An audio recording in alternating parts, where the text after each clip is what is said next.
Good morning. Welcome to today's live video. I actually did not advertise this one, so we'll see how many people come in this morning. But we're gonna give it our usual 2 minutes to see who might want to log in and hang out while we talk about today's subject, which is 1099 versus W-2, or W-2 versus 1099. So we'll give it just a couple of minutes and we'll get started. Hope everybody's doing well this morning. I'm gonna see the power of advertising, because so far I've had, a good number of people in every video, but I did not put up any ads on Facebook or Instagram. So let's just see if we have some momentum just carrying us to some viewers. So we have one viewer in the video so far. Good morning. Good morning. It doesn't show me who you are, but welcome nonetheless. Happy to have you. One more minute and we'll get started with our topic. I'm ready. I think today's topic is going to be a short one. I don't think it's going to be a very long one. There's just not much material to cover. But if you know me, you know I can drone on for a long time about pretty much anything. So I'm going to try not to bore you this morning with droning on and on. I'm going to try to get right to the substance of the topic. Okay, almost 8 o'clock. Good morning. Viewer number 2 has entered the video. Viewers number 3 and 4 have entered the video. Samantha, good morning. Doesn't show me everybody's names. It just shows me who they want to show me. So I see Samantha's with us. I see 3 other people have joined us as well. And whoever's out there, welcome. All right, 8 o'clock. Let's do it. So today's topic is W-2 versus 1099. And what am I even talking about, right? So just quick recap, not even a recap because I haven't said anything yet, but a quick synopsis is W-2, 1099. This talks about the way we get paid. So you can get paid W-2, which means you're an employee. Typically, you're going to get a paycheck based on the amount of hours you work. Or you'll get some you're a salaried employee, so you get a paycheck just, the same paycheck every couple of weeks. 1099 is self-employment. Self-employment. So that's, most realtors actually are 1099. I would say probably the great majority of realtors, 90-something% of realtors are 1099 employees, meaning they're self-employed. So, quick tidbit, understand that the realtor does not work for the brokerage in the sense that they're getting paid by the brokerage. The realtors actually pay the brokerage, not the other way around. Well, technically the brokerage pays the realtor, technically, but it's a commission. So the realtor goes out, they earn the commission, they bring it to the broker, and the broker gives them back most of that commission, hopefully, if they have a good deal with their broker. But they're 1099 employees. So you might be a 1099 employee. A lot of truck drivers are 1099 employees. Some are W-2. It really comes down to how you get paid. Are you getting paid per job that you do? You're probably 1099. Are you getting paid for the hours that you work? You're probably W-2. Does your boss tell you exactly what to do, how to do it, when to do it? You're probably W-2.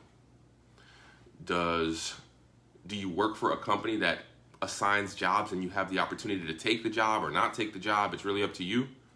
You're probably 1099. Good morning, Ishina. Welcome to the video. Ishina is one of our awesome agents at Goodwood Realty.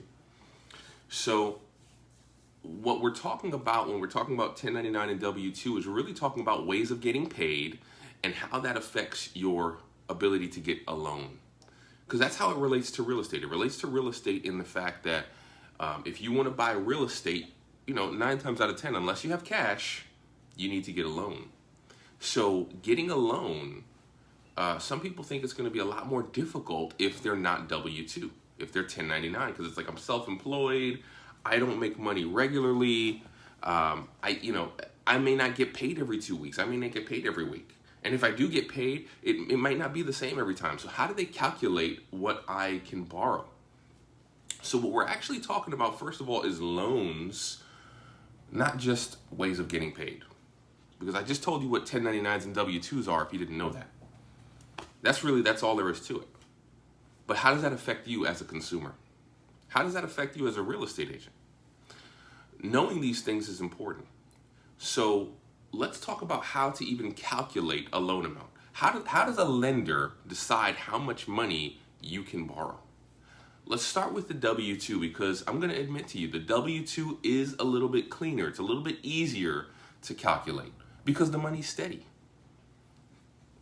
But it's not complicated to do 1099. Let me say that. It's not complicated. But let's just start with W-2 just because it's cleaner and it's easier to understand. It's easier to explain. So when we're calculating a loan amount, when you're trying to find out how much money can I borrow, understand that what a lender is actually calculating is not how much money you can borrow. They're calculating how much money you can afford to pay each month, every month. So they're really calculating a monthly number for you, not a whole balance. Now they take that monthly payment, put it into a mortgage calculator and say, based on the fact that Samantha, let's say, can pay $1,500 a month, well, how far can $1,500 a month go? Well, if she pays $1,500 a month on a 15-year plan, well, maybe she can borrow $200,000. If she stretches that out to a 30-year plan, maybe she can borrow $300,000. So the loan amount is really based on that monthly amount. It's also based on a couple of other factors. It's based on your interest rate, because if your interest rate is higher, understand this. That same payment, let's take that $1,500 payment. We're not going to change the payment. $1,500 a month. If you're paying more to interest, that means you can pay less to the actual loan. So if your interest rate is higher, your loan amount goes down. So two people might have that same qualification. They both can pay $1,500 a month based on what the lender says, but one person does not qualify for as good of an interest rate as the other person. So the person who qualifies for the better interest rate will be able to buy the bigger house. These are the factors that come into calculating a loan. Okay, so they're looking at how much you can pay a month. They're looking at the interest rate. They're looking at how long of a payment you want to make. Because again, if you're only paying for 15 years, you cannot pay as much as you can pay in 30 years. In 30 years, you can pay a lot more money than in 15. So that means if you're going to borrow and say, I'm going to take a 30-year loan, you'll be able to borrow more. If you say, I only want to take a 15-year loan, you're not going to be able to borrow as much. So that final number is based on the factors, but really what we're looking at is the monthly. That's the part that actually is what's being calculated. And that's the part we need to know about, because we can juggle the other factors a little bit. Right? You can decide whether you want a 15 or a 30. You can potentially work on your credit a little bit for a month or two and maybe get a better interest rate, qualify for a better interest rate if you improve your credit a little bit. But what's hard to change is your income. That's a little bit harder to change. You have to pick up a second job. You have to maybe work overtime. You need to ask for a raise. Unlikely, right? So, and if it's 1099, that's even harder. But we're talking about W-2s first. That's the one you get paid every week. So how do you raise your income? Almost impossible to do. Now, there's one other factor that goes into your loan amount, and that's your debt. So remember I mentioned a moment ago that they're calculating a monthly payment that you can make? The way they find that monthly payment really is, first and foremost, they're looking at your income. They're saying, well, obviously, if you make $3,000 a month, you cannot pay more than $3,000 a month. That's simple. They're not going to give you a loan that's higher than what you make. In fact, the way they're really looking at it is they're going to say, we're going to give this person a percentage of what they make per month. So if they're making $3,000 a month, now this is just an example, guys. Let me pause for a moment and say, if you want to know the real numbers that apply to you, you must talk to a lender. Those numbers can change every day. But let's just continue with our example. Let's say you're making $3,000 a month. A lender might say, well, the most we can give you is 40% of what you make every month, 40%. So 40% of $3,000 is $1,200. So they say, well, your loan has to be based on that number, $1,200 a month. Now, if you want a 15-year loan, the $1,200 is going to go this far. If you want a 30-year loan, $1,200 is going to go this far. And by the way, let's check your credit and see what interest rate you qualify for. so we can see how much we can stretch out that $1,200. But your number's $1,200. That's your magic number. But now here's the other factor, is your debt.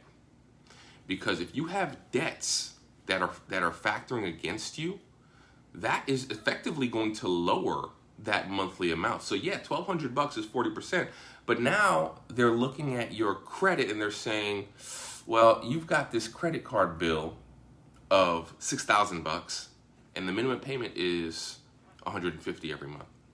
So we've got to factor that in, because you have to pay that, otherwise your credit's gonna fall apart.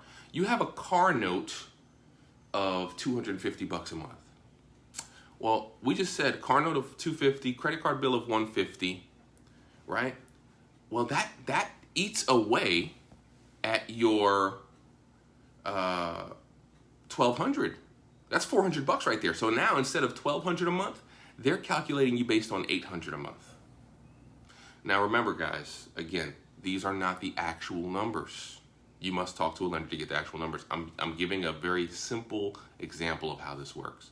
Because here's the thing about loans. Loans are actually not that complicated, but there's just so much information to take in. It's a lot of information. And so if you don't know about loans and how they work, it can be very overwhelming. So now, again, you make $3,000 a month. They say you can get 40% of that, that's $1,200 a month, but we're gonna subtract your monthly debt. So $400 a month monthly debt leaves you with $800 a month. So now your qualification number, your final number, is going to be based on a payment of $800 a month.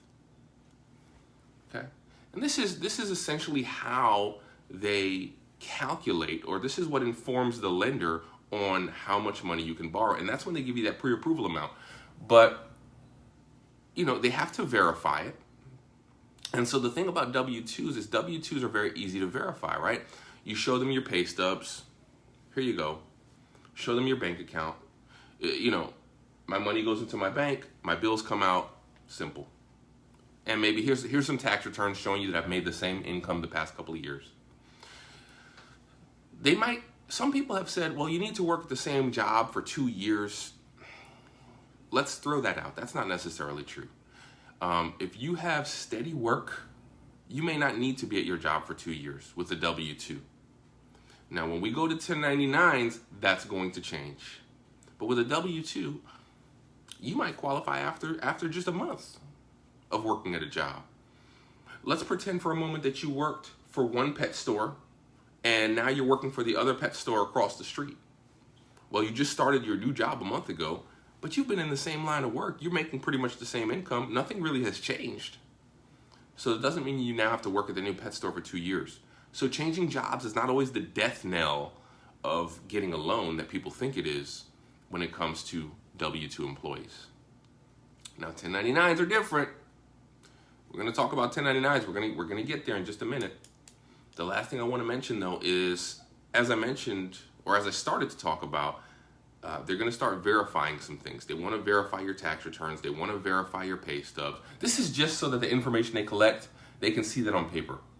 They may even take it a step further and ask for other proofs. They may say, look, we want a verification of employment. So they're going to send a letter to your employer. They're going to say, give us the employer's fax number. We're going to fax this letter over to him so he can fill out the fact that you make this much money and that you've made these much in bonuses. You earned this much in bonuses last year, and they're going to sign it. We want something on a company letterhead or whatever the case may be. So they might ask for extra proof. They might ask for other verifications along the way. Hey, there's a bill. It's still showing on your credit report. We're not sure if it's paid or not. Can you show us the receipt that you paid that bill off? So, you know, those things, that's really what sort of gets frustrating for a lot of buyers, because like the lender keeps asking me for stuff. All they're doing is just checking things. They're just checking things out to make sure that everything they know about you is true before they give you the money, because it's a lot of money. I mean, hey, if I was going to lend somebody $300,000, right, I'd want to know too. So now let's go to the 1099. Because the 1099, understand this, it's really not that different from W-2. It's a similar process. You're not a different species. You're still a human being. So everything is going to stay the same other than pretty much your income. Because now they can't just look at your pay stubs and say, oh, this is what this person makes. They can't go to your employer and say, well, how much does this person make? Can you verify that for us? because you're self-employed. So now the main thing that comes into play when factoring or calculating your income is your tax returns. They've got to look at your tax returns. So here's the key. When you are doing your taxes as a 1099 self-employed individual, you have the opportunity to deduct expenses. But understand that every time you make a deduction, your income is coming down. So yes, you pay less in taxes by taking more deductions. But if your income is super low, guess what? When you go to buy a house or to get a loan, you're not going to be able to get as much money because of all the deductions that you've taken. You've lowered your income. So if you think that you want to buy a house maybe next year, well, when you do your taxes next year, or when you do your taxes this year or next year, maybe don't take so many deductions if you want to buy a bigger house. Because if you take all deductions and show your income is really low, you're not going to be able to qualify for that much. That's what they're using to calculate your income. So when we talk about 2 years on the job, now W-2s, this becomes, 1099s. I'm getting confused, right? 1099s becomes more important to show longevity on the job. Because here's the thing. Let's pretend for a moment that you started a 1099 career and you had a great first year. What if you got into real estate during a market boom and you were selling everything that first year? Does that mean that you're going to do that every single year?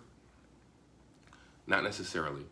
So if they look at your first year and they give you a loan based on the highest amount that you've made in that first year, and then you don't make the same amount next year, you're going to lose that house. So this is where that 2 years on the job starts to come into play, because they're going to want to see at least 2 years of tax statements, 1099 tax statements, and they're actually going to look at the average of those 2 years. And they'll say, well, this person who got into real estate last year they made $40,000. The year before that, they made 30. So we're going to say their income's 35,000. That's what we got to base it on. We're going to add the 2 years together and take the average. So you got to have at least 2 years on a 1099. So if you're thinking of switching from W-2 to 1099, well, don't do that if you want to buy a house next year. Now is not the time to do that, because you will not be able to do that. They need to be able to verify your income, and that's the only way they can verify it, is by looking at your tax returns. Now, can they use 1 year of tax returns? In certain cases, yes, but not if you're brand new. In certain cases, meaning certain types of loans, and this is why I say loans can get complicated, because there's all these different types of loans. Well, I didn't say they can get complicated. What I said was they're not complicated, but it's a lot of information to take in, because there's so many different types of loans, and each one has its own requirements. So when we're talking about just using 1 year, we might be talking about only a certain type of conventional loan that, this particular bank has. So in certain cases, yes, they can take 1 year, but usually if they're only looking at 1 year of your 1099 tax returns, it's because you've been in that self-employed career for a long time. Maybe you've already been doing that for 5 years. So now they only need to take 1 year instead of taking multiple years. Okay? So that's the real difference between the W-2 and the 1099. They're all the same. They got to check your credit, right?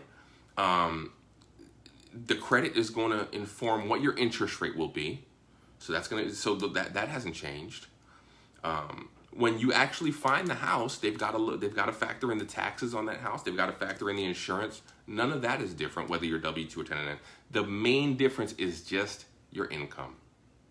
Even the debts, the way they look at your debts is still the same. That doesn't change either, because if you got a credit card as a 1099 or you got a credit card as W-2, you still got to pay that credit card. If you got a car note, either way, you got to pay it.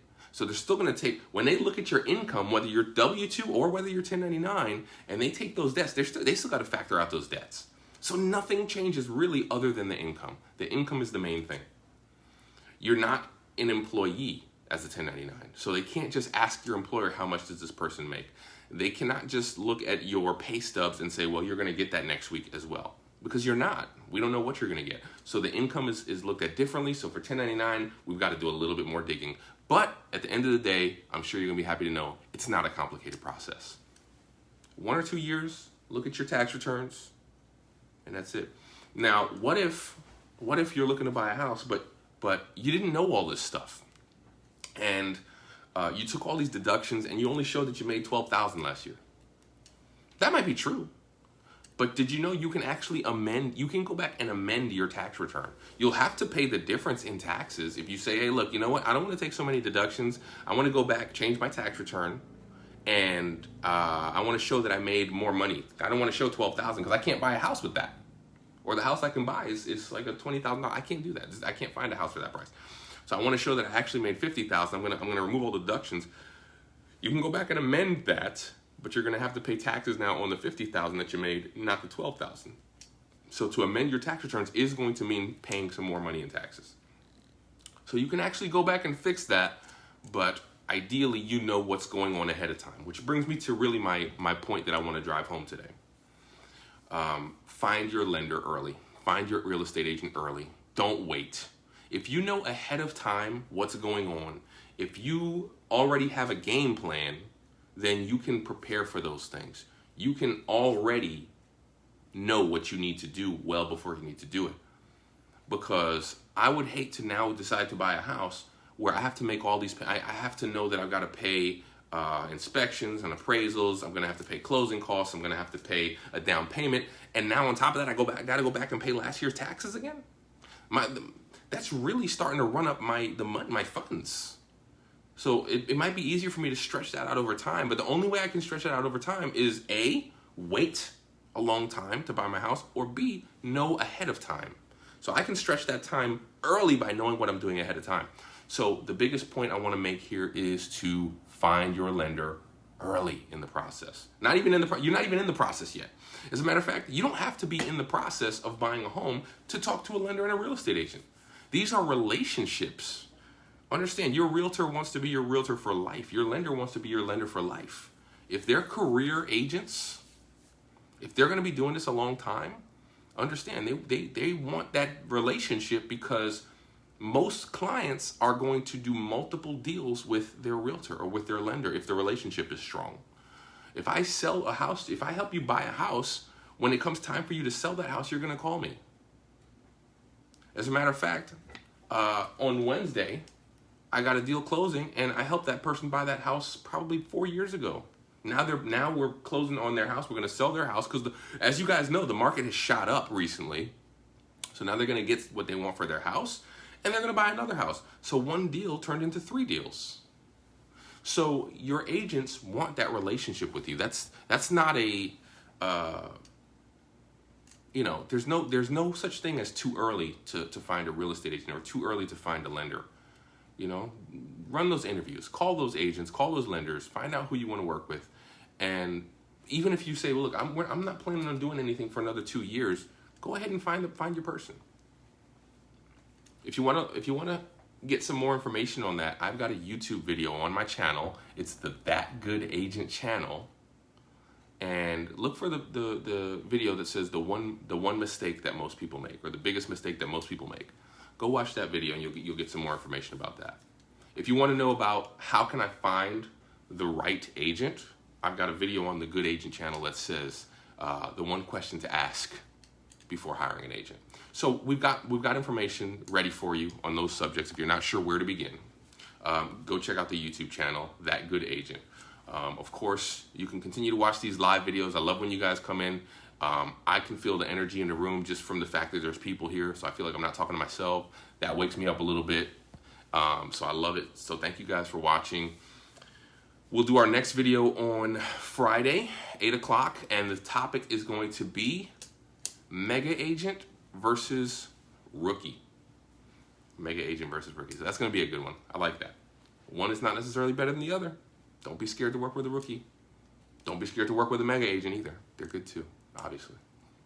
So until next time, I hope you guys have a wonderful Tuesday, wonderful rest of your week, and let's get that good feeling.